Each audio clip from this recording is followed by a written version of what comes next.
Bom, na última aula nós fizemos a dedução do campo elétrico e do potencial gerados por uma casca esférica, né? Casca esférica uniformemente carregada. Nós fizemos de uma maneira bastante elegante, né? Lá usando a função delta, né? Ok, agora a gente vai fazer de uma maneira mais simples, né? Uma maneira que você vai ver mais nos livros de eletromagnetismo, né? Não é uma maneira tão bonita, mas é uma maneira muito comum, então eu vou mostrar aqui também. A gente já viu isso mais ou menos parecido lá em Física 3, né? Então, em coordenadas esféricas, o que a gente tem? A gente tem aqui um eixo X, um eixo Y, um eixo Z. Então, você tem um ponto, esse ponto ele tem projeção aqui no eixo X, que é a abscissa, ele tem projeção no eixo Y, que é o valor da ordenada, e ele tem o valor dessa altura aqui, né, que é o Z dele, que nós chamamos de cota. Então, esse é o ponto XYZ, e esse ponto, a posição dele é dada por um vetor R, né? E a gente tem um ângulo aqui, que é o ângulo que a gente chama de ângulo azimutal, e aqui o ângulo polar, né? Então esse aqui é o que nós chamamos de ângulo azimutal, e a gente tem um ângulo polar. O ângulo polar é medido a partir do eixo Z, né? E o ângulo azimutal é medido a partir do eixo X. Ok, a gente tem os elementos de comprimento, né? Então, quem são os elementos? A gente já viu isso lá, né? Em Física 3. Elementos de comprimento. Então, quem são os elementos de comprimento? Então, a gente tem... eu vou copiar isso aqui. Vou colar aqui. E aí, eu vou desenhar esses elementos de comprimento. O primeiro elemento de comprimento que a gente tem é eu esticar aqui fazer um deslocamentozinho aqui na direção radial, né? Então, isso aqui a gente chama o vetor raio aí, né? E aí, né? Ou o vetor posição, né? Posição do... Ok, e aí, quem é esse vetor aqui? É o drzinho, né? Uma variação nesse vetor aqui. Então a gente chama de drzinho. Então a gente tem ele vai ser o quê? Ele tem também dr e tem o versor R, né? Que é o versor que tem essa direção aqui. Esse aqui é o versor radial. O versor que está na direção radial apontando para fora. Então a gente vai chamar esse elemento aqui de dl, componente R do dl, que é igual a dr R chapéu. Então, nosso primeiro elemento de comprimento. A gente também pode ter um elemento, outro elemento de comprimento, que é um deslocamento. Então, os elementos de comprimento são deslocamentos, né? Eu tenho três possíveis, eu posso decompor todo o deslocamento em três possíveis deslocamentos. No deslocamento radial, posso decompor qualquer movimento em três deslocamentos: um deslocamento radial, um deslocamento azimutal e um deslocamento polar. Como é que seria o deslocamento polar? É aqui, ó, fazendo 90 graus. Ó. Então, isso aqui vai descendo aqui, né? E aí eu tenho sempre um vetor fazendo 90 graus aqui, ó. nós chamamos esse de versor polar, né?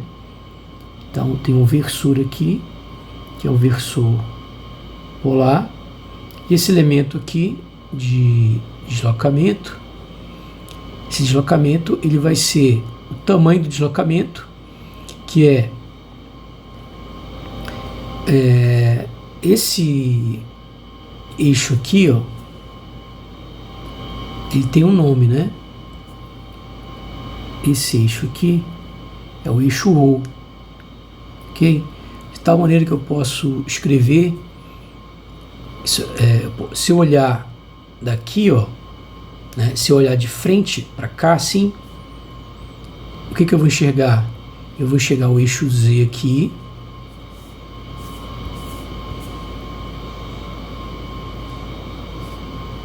e vou enxergar o eixo ρ aqui, ó. Então eu vou ter aqui o eixo ρ, e aqui eu vou ter o eixo, aqui eu vou ter o eixo Z. E aí, então, o que eu vou observar? Esse vetor aqui, ó, ele vai estar aqui, ó, vetor R.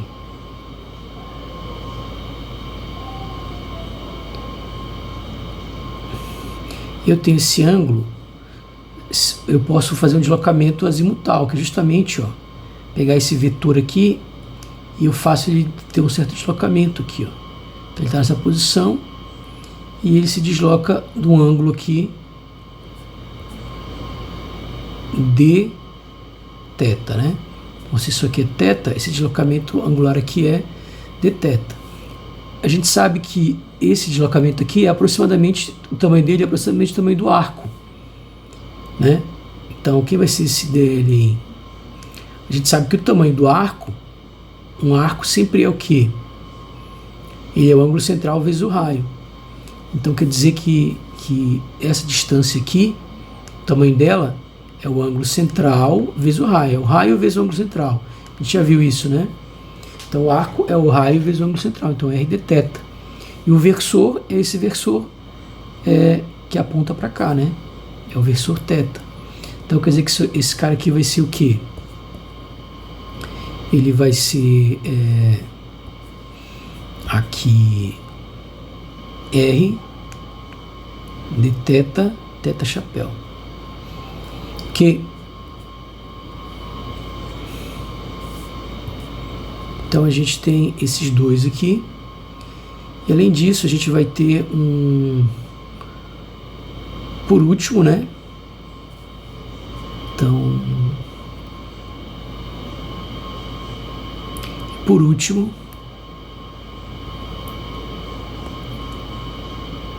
a gente vai ter o deslocamento, outro possível deslocamento é na direção azimutal, né?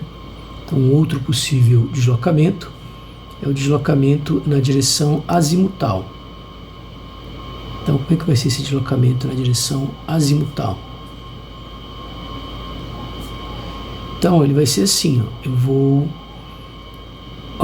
eu penso, olha isso como se fosse uma porta, né? Essa porta ela vai se abrindo, ó.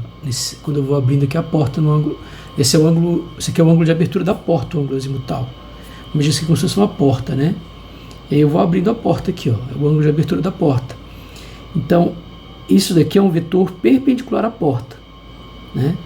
Esse vetor perpendicular à porta, ele é o deslocamento nessa direção perpendicular à porta. Essa direção perpendicular à porta, esse versor aqui, é o versor φ, é o versor perpendicular a essa porta, né? E o deslocamento, o deslocamento azimutal, ele vai ser a mesma coisa, né? Eu vou ter agora aqui, ó, eu vou reescrever isso daqui de um outro ângulo, olhando de cima agora, ó. Se eu olhar de cima, o que eu vou notar?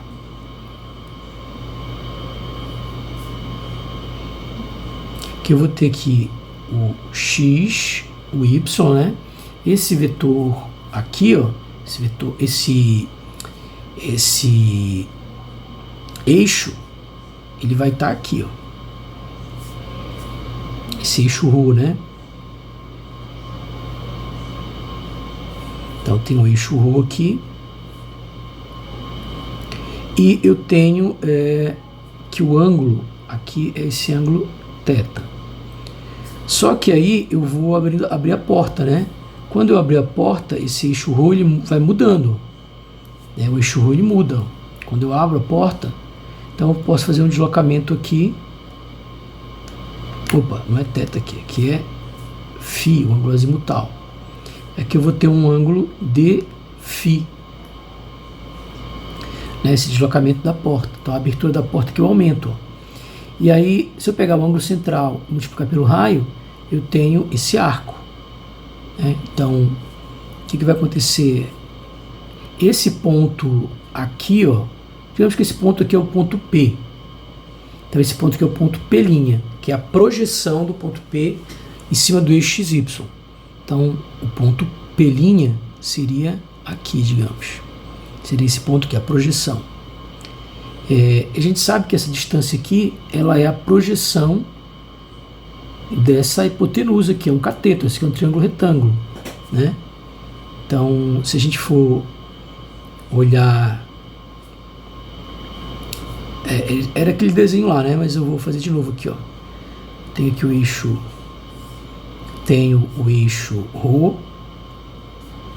tenho aqui o eixo, eu vou olhar de novo daqui, ó. Então, quando eu olho daí, o que eu enxergo? Eu vou ter o eixo Z, eu vou ter aqui o eixo ρ, né, quando eu estou olhando daqui. E aí eu tenho o ponto P aqui, o vetor posição R, aqui esse ponto P', ele vai estar aqui, ó. Então olhando desse ângulo aqui, né? Olhando daqui, né? Então essa aqui é a visão daqui, ó. Você olha daqui, né? Eu olho olhando daqui. Esse olhar de cima, né? Se eu olhar de cima, eu tenho isso daqui. Então, o que a gente vai ter?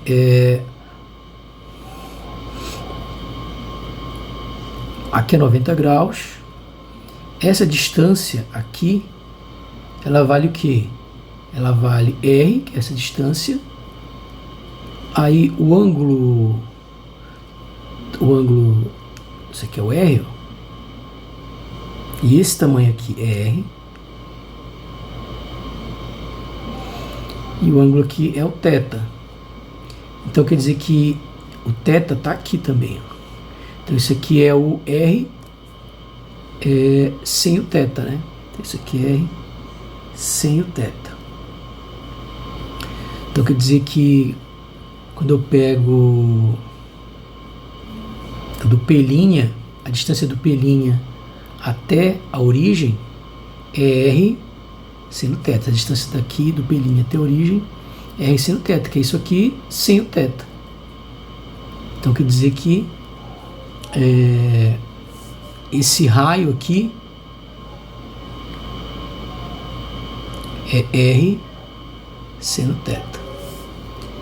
E aí o que eu quero é justamente esse vetor aqui, ó, formando 90 graus, que é o meu dl φ. E aí quem vai ser esse dl φ então?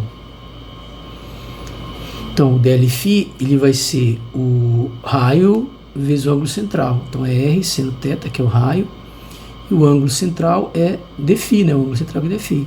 Se eu pego o raio vezes o ângulo central, eu tenho o arco. Então o tamanho do arco é esse, e o versor é φ chapéu. Ok, então eu posso dizer que o elemento de comprimento ao todo, ele vai ser o quê? O elemento de comprimento ao todo vai ser dl é igual a dl r mais dl φ mais dl θ. Ok? Então, posso dizer que o dl vai ser igual a... A gente viu, não vou voltar aqui, né? É dr, R chapéu, o dl φ é r, seno de θ, dφ, φ chapéu, e o dl θ, que a gente viu, ele é o que? Deixa eu voltar aqui. R de θ, θ chapéu, né? Então ele é R de θ, θ chapéu. Então a gente chega nessa expressão aí, né? Ok?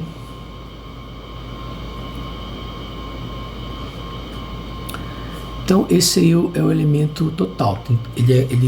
Porque todo o deslocamento em coordenadas esféricas pode ser decomposto essas três componentes. Ok, aí como é que eu encontro os elementos de área, né? Então, você vai ter que ver quem são as superfícies coordenadas, né?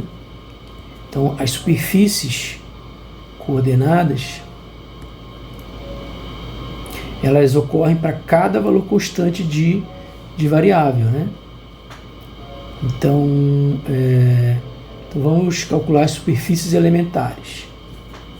Superfícies elementares.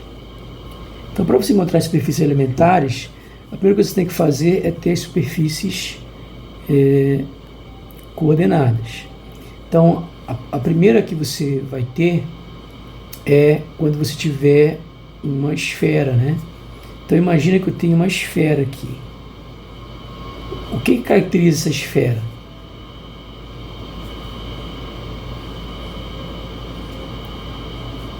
O que caracteriza essa esfera aí? O que caracteriza a esfera é que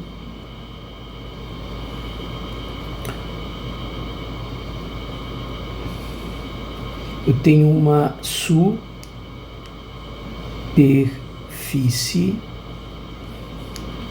Eu tenho a seguinte superfície. A superfície é R igual a uma constante, que é o raio da esfera, né? Ok? Então, nesse caso, eu vou ter um elementozinho aqui, nessa superfície da esfera, vou ter um certo elementozinho de comprimento, de área bem aqui, né? O que vai ser esse elementozinho de área? Se eu observar com calma, eu vou observar o seguinte, ó, que o elemento de área que eu vou ter desenhado em cima dessa superfície, deixa eu dar um close aqui, né? Se eu der um close ali no ponto P, o que eu vou observar é o seguinte, ó, eu vou ter um elemento aqui, né? Eu vou ter o ponto P aqui, ó. Então, esse vai ser o meu elemento de área, que eu vou chamar de R, né, que é o R constante. Então, se a gente for observar, isso daqui o que é? É justamente a variação aqui, ó, né? Então, eu vou ter essa variação aqui, e o outro vai ser essa variação aqui.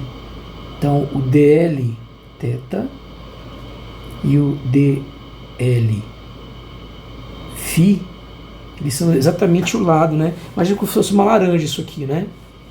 Então, se eu corto um pedacinho aqui, na superfície da laranja, quem vai ser esse elemento aí? Esse elemento vai ser assim, ó.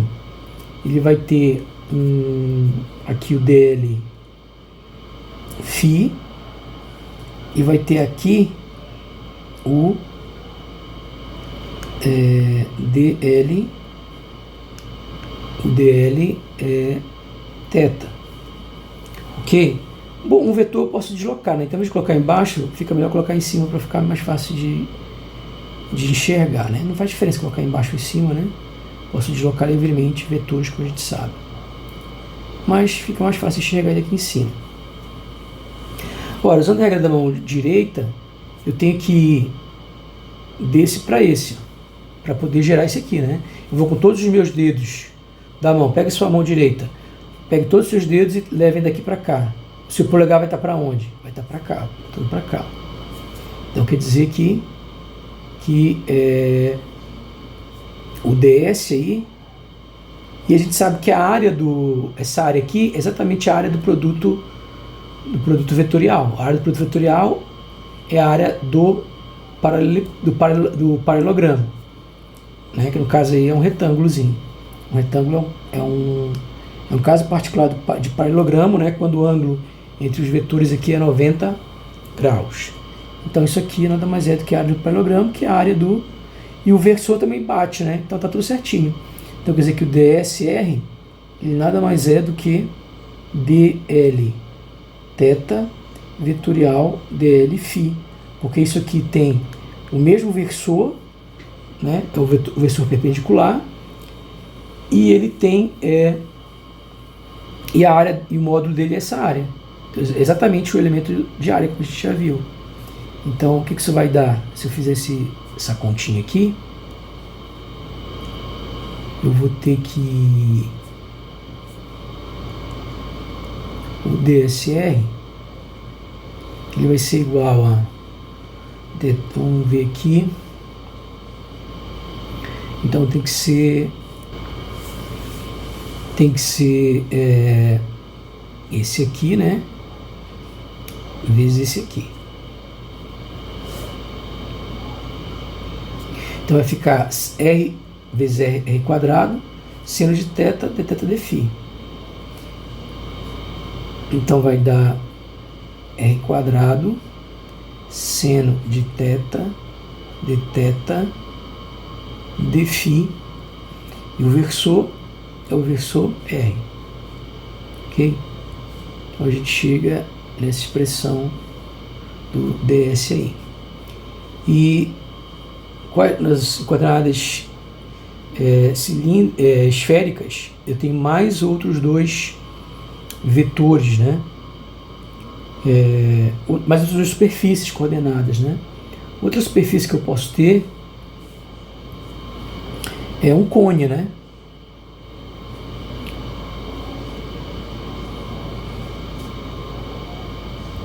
Então, se eu tenho aqui, ó, x, y e z, e eu vou baixando aqui esse ângulo θ, isso aqui forma um cone, né?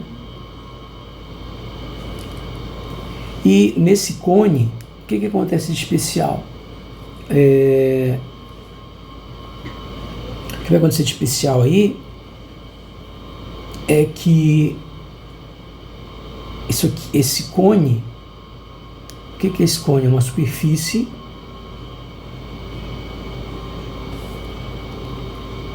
a superfície θ constante, é esse cone aí. Então esse cone aqui é θ igual a um certo valor. E, por exemplo, digamos que fosse 45 graus aqui, eu teria então que era θ igual a π sobre 4, né? Então isso aqui é uma esfera, R constante, né? Isso aqui é uma esfera.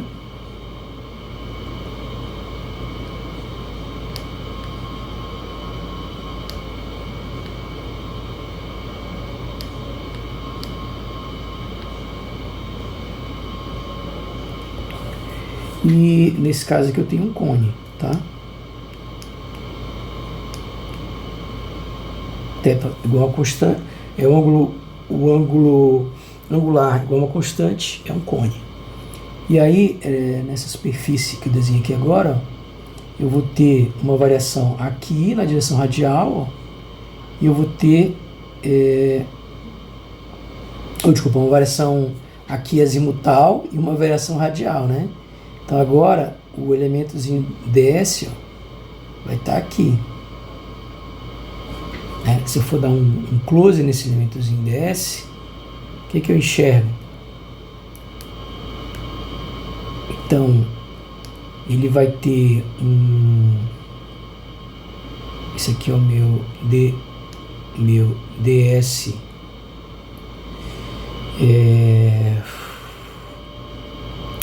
θ, Quem vai ser esse vetor aqui? Esse vetor aqui,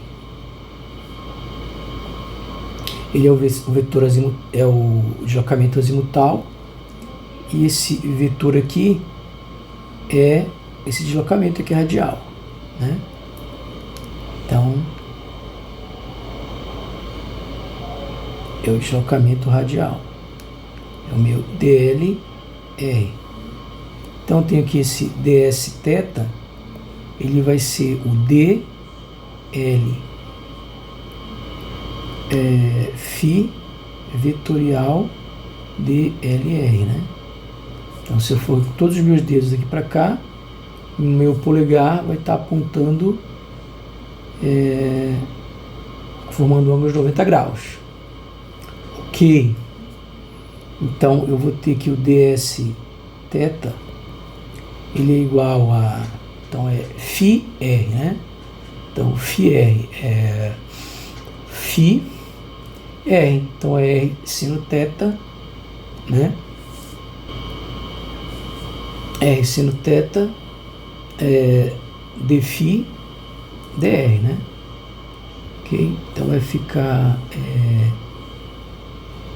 como resultado aqui R seno θ dφ dr na direção θ.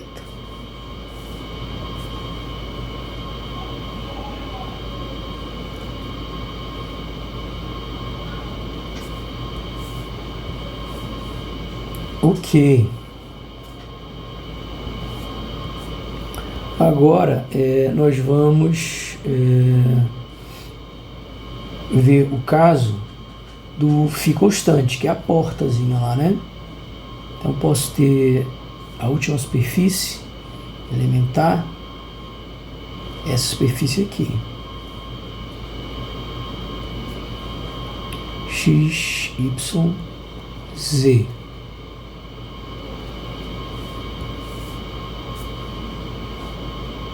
Φ, eu tenho aqui o ponto P,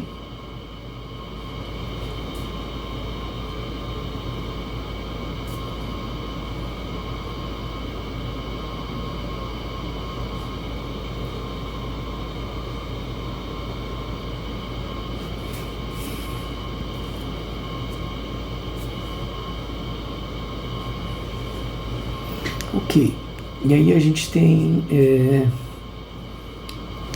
aqui o ponto P, né? E aí eu tenho aqui o elemento de área está em cima de um plano, né? Então o ponto P está aí dentro. Como é que vai estar o vetor? O vetor vai estar para cá, ó. Esse aqui vai ser o vetor ds φ, ok? Onde esse ângulo aqui é o ângulo φ, né? O ângulo azimutal. Então, se eu olhar aqui em Z, Rho, o que eu vou enxergar? Aqui o ponto P, né? Aqui no ponto P vai estar entrando, ó, né? O vetor ds. Então, ds φ vai estar entrando aí, ó.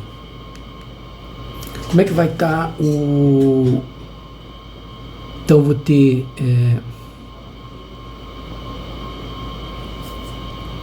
Opa, mas na verdade eu estou confundindo aqui com coordenadas esféricas, né? Aqui o que eu tenho que levar em consideração é esse cara aqui, né? Então o deslocamento é radial, né?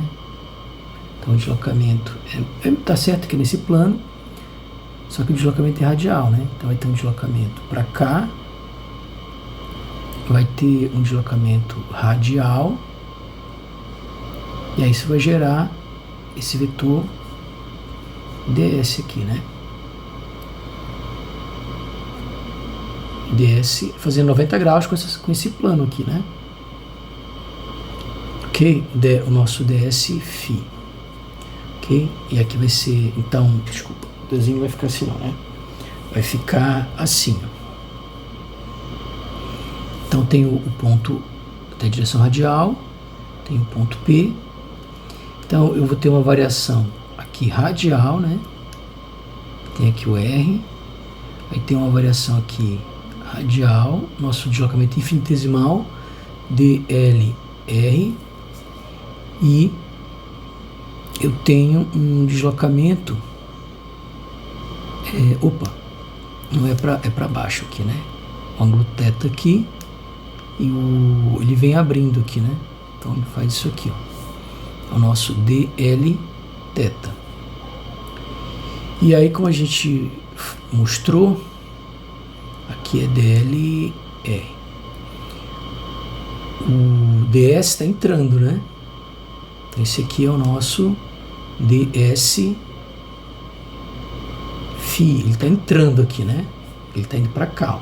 Na direção que a porta vai abrindo, né? Ele aponta na direção que a porta vai abrindo. Que é essa direção aqui, ó. Que é a direção do vetor φ. Do versor φ, né? Então quer dizer que o ds φ vai ser... Agora percebe que eu tenho aqui com os meus dedos do R pro L, né? Se eu for com os meus dedos do R pro L, o meu polegar vai estar entrando, que é exatamente o que eu quero. Então tem que ser dl, tem que ser dlr vetorial dl θ. Então vou ter que ds φ é igual, agora multiplica, né, r e θ. Então vai ser aqui dr e o θ r dθ. Então vai ser r dθ, r dr dθ. Então vai ser r dr dθ, e o versor é o versor φ.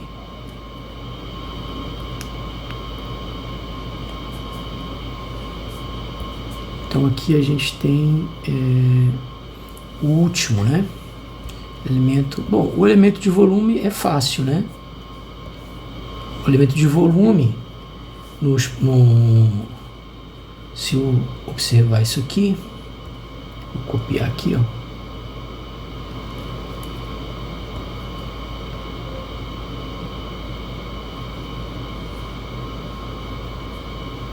Será que cabe aqui?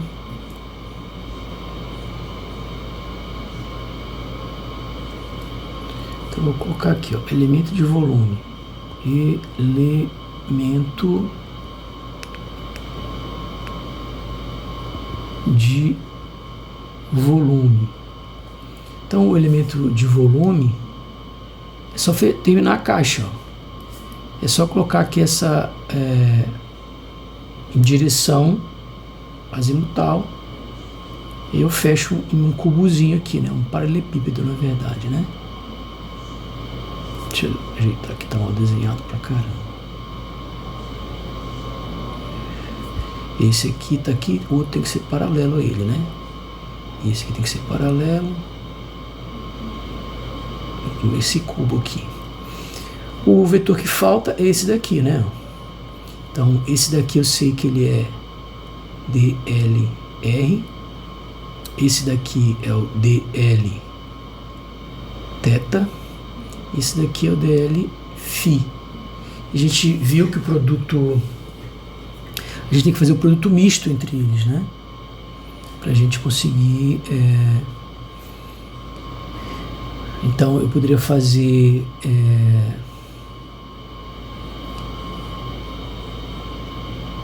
esses dois aqui de baixo, ó, dl θ vezes dl φ, ele dá o dzr, né?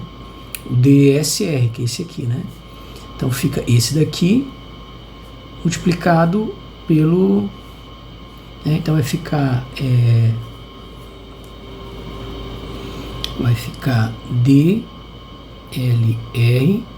escalar, esse é o elemento de volume, né? ds, aí dl θ vetorial dl φ. Então o dv vai ser igual, só multiplicar todo mundo, né? Então é só multiplicar isso daqui pelo dlr, que é só dr, Então vai ficar só isso, a quadrado de θ, só dθ de φ, só vai acrescentar o dθ. Vai ficar r chapéu vezes r chapéu, que é igual a 1. Então vai ficar r quadrado seno θ de θ de φ dr, e aí r escalar r, que é igual a 1. Então a gente chega nesse resultado aqui, que é o elemento de volume em coordenadas esféricas, né? Ok. Agora que a gente já tem todos esses cálculos, a gente pode então fazer o cálculo lá do caso da casca esférica uniformemente carregada, né?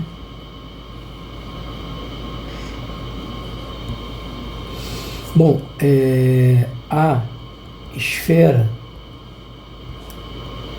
uniformemente carregada, a gente vai assumir isso, né? Então a gente está considerando que ela tem raio A, raio R.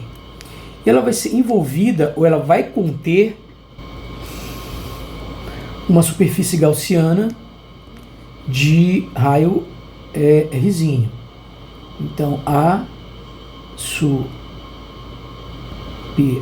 casca esférica, né? A casca esférica. A superfície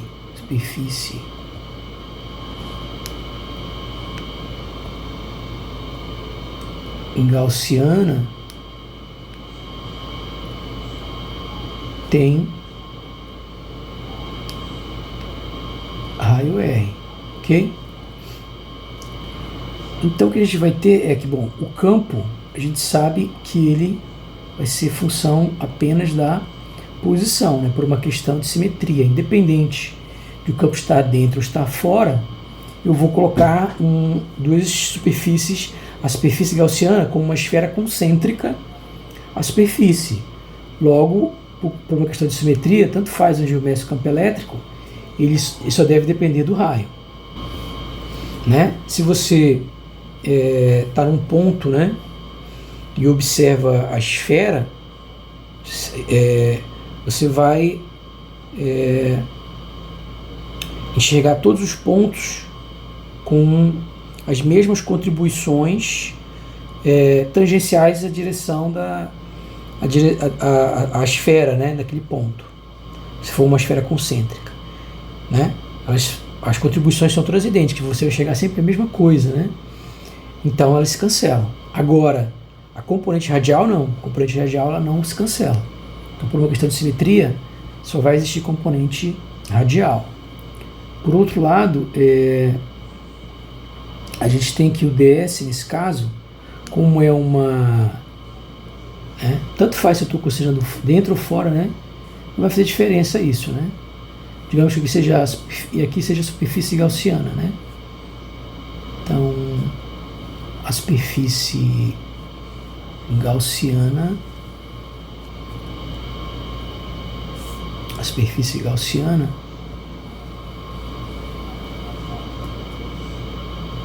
ela vai ser essa superfície aqui, ó, que tem raio Rzinho, e a superfície aqui tem um raio Rzão, a esfera carregada. Ok, então a gente tem o seguinte, que o ds aí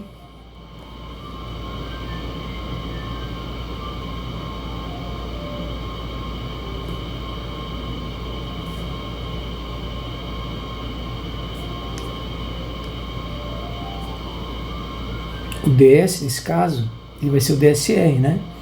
Então, como a gente viu, ele é r ao quadrado seno de θ de φ r chapéu. Então a gente vai ter que o fluxo é integral de superfície, né? O fluxo ele vai ser a integral, né, na superfície S, né, de E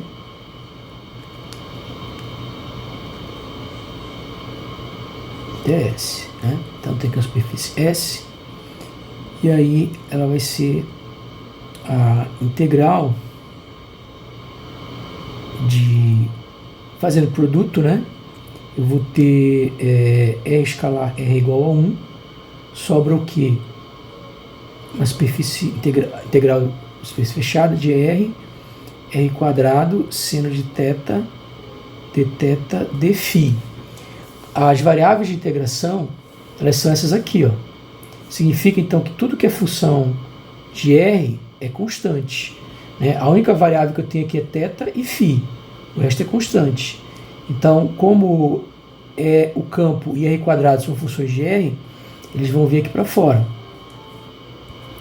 Então a gente tem que o fluxo vai ser igual a E, função de R quadrado, integral na superfície de seno de θ d θ d φ. Essa integral a gente já fez, né? A gente viu que ela vale o quê? 4π, a gente já fez em aulas anteriores detalhadamente.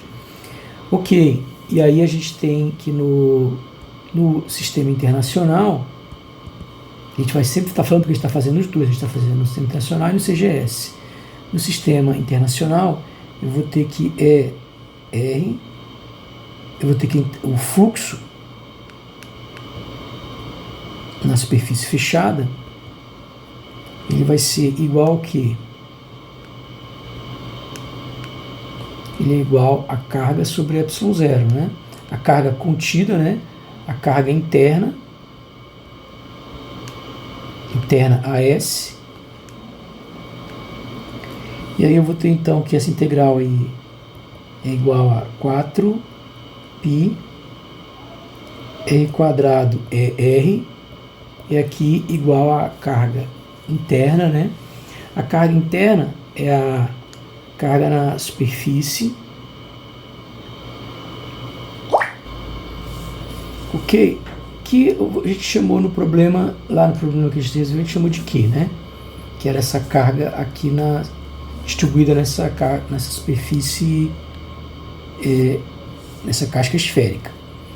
Então, a gente tinha que isso aqui era igual a Q sobre ε0. Então, né?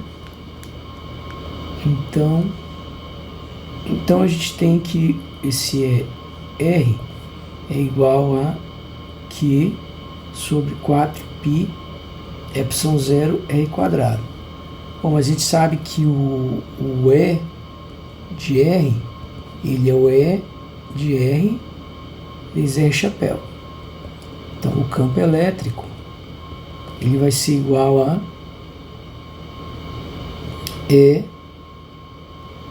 o E de R, desculpa, é Q sobre 4π ε0, isso não é SI, né? R quadrado. Se for no CGS, né? Isso aqui vai dar 1, né? Porque a gente troca ε0 por 1 sobre 4π. Então, essa aqui é a equação, faltou o versor, né? Vezes o versor R. Vezes o versor R. Então a gente chega nessa equaçãozinha. Isso aqui para o caso de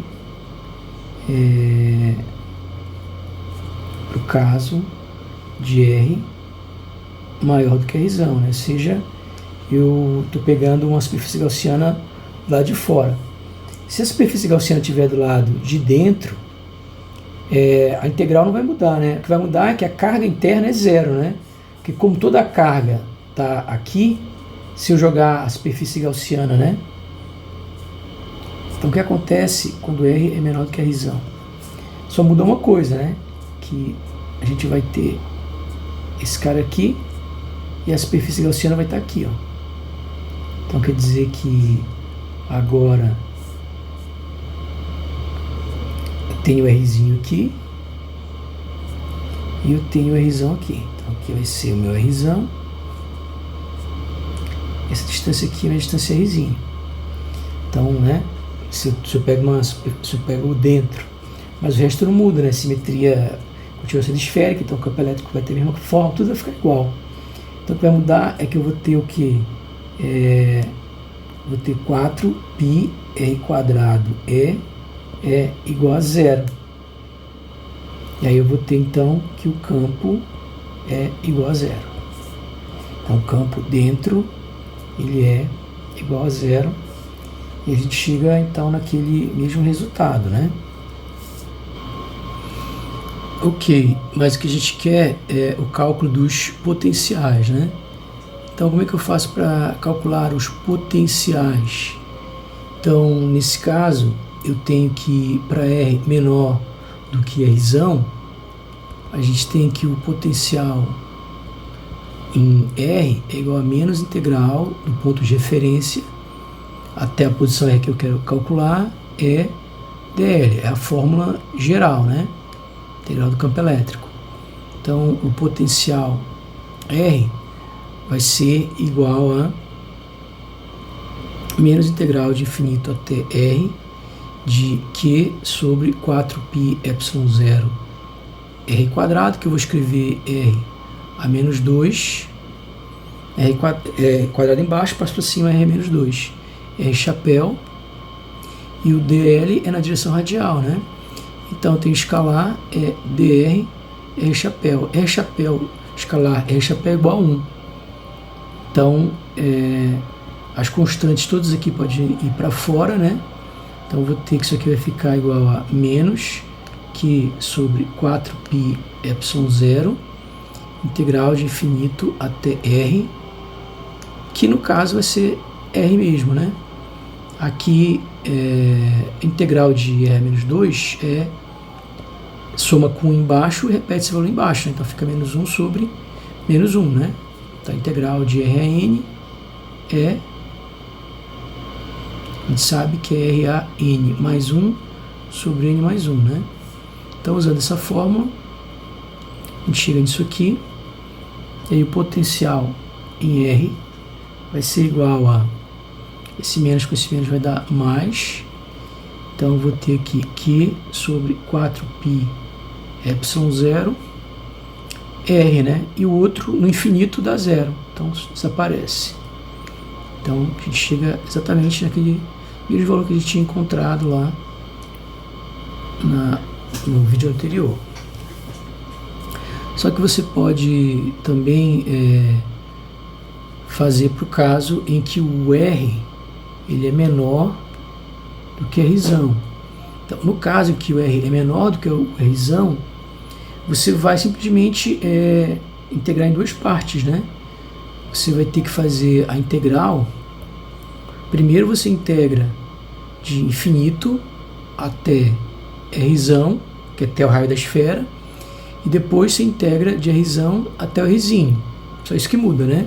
Então você tem que integrar daqui até aqui, do infinito até o R, e depois daqui você integra até o Rzinho. Você faz integrar em duas partes. A integral dessa primeira parte ela é idêntica ao que foi feito anteriormente, só que no lugar do Rzinho vai ser Rzão, né? Então, só para ficar claro aqui, né? Que é E dl menos integral de R até Rzinho de E dl. Então, essa primeira parte aqui é exatamente igual ao que foi feito antes, só que no lugar do Rzinho é Rzão aqui. Então, vai dar Q sobre 4πε0 Rzão. Mas a segunda parte, na segunda parte, o campo aqui é zero. Então, não vai ter, essa segunda parte vai dar zero também. Então, a gente conclui, exatamente como a gente concluiu anteriormente, que na região interna, o potencial ele é constante, né? Então, quando o R é menor do que Rzão, ou seja, dentro da casca esférica, a gente tem que, dentro da casca esférica, isso aqui é para R, Rzinho maior do que Rzão. Então, dentro da casca esférica, o potencial é constante, né? E fora da casca esférica, ele vai caindo com a distância, né? Como a gente já viu, né, nesse gráfico que a gente fez que a gente fez na aula anterior, né? Esse gráfico aqui. Ok? Então a gente obteve os mesmos resultados. Então é isso, tá? Então na próxima aula, assim, a gente continua. Eu vou, de vez em quando eu vou fazer isso. Eu vou fazer de uma maneira mais elegante, seguindo o Ashok Das, o livro que a gente está seguindo, né? Mas eu vou, alguns casos eu vou fazer aquela dedução mais tradicional, né? Ok, é isso.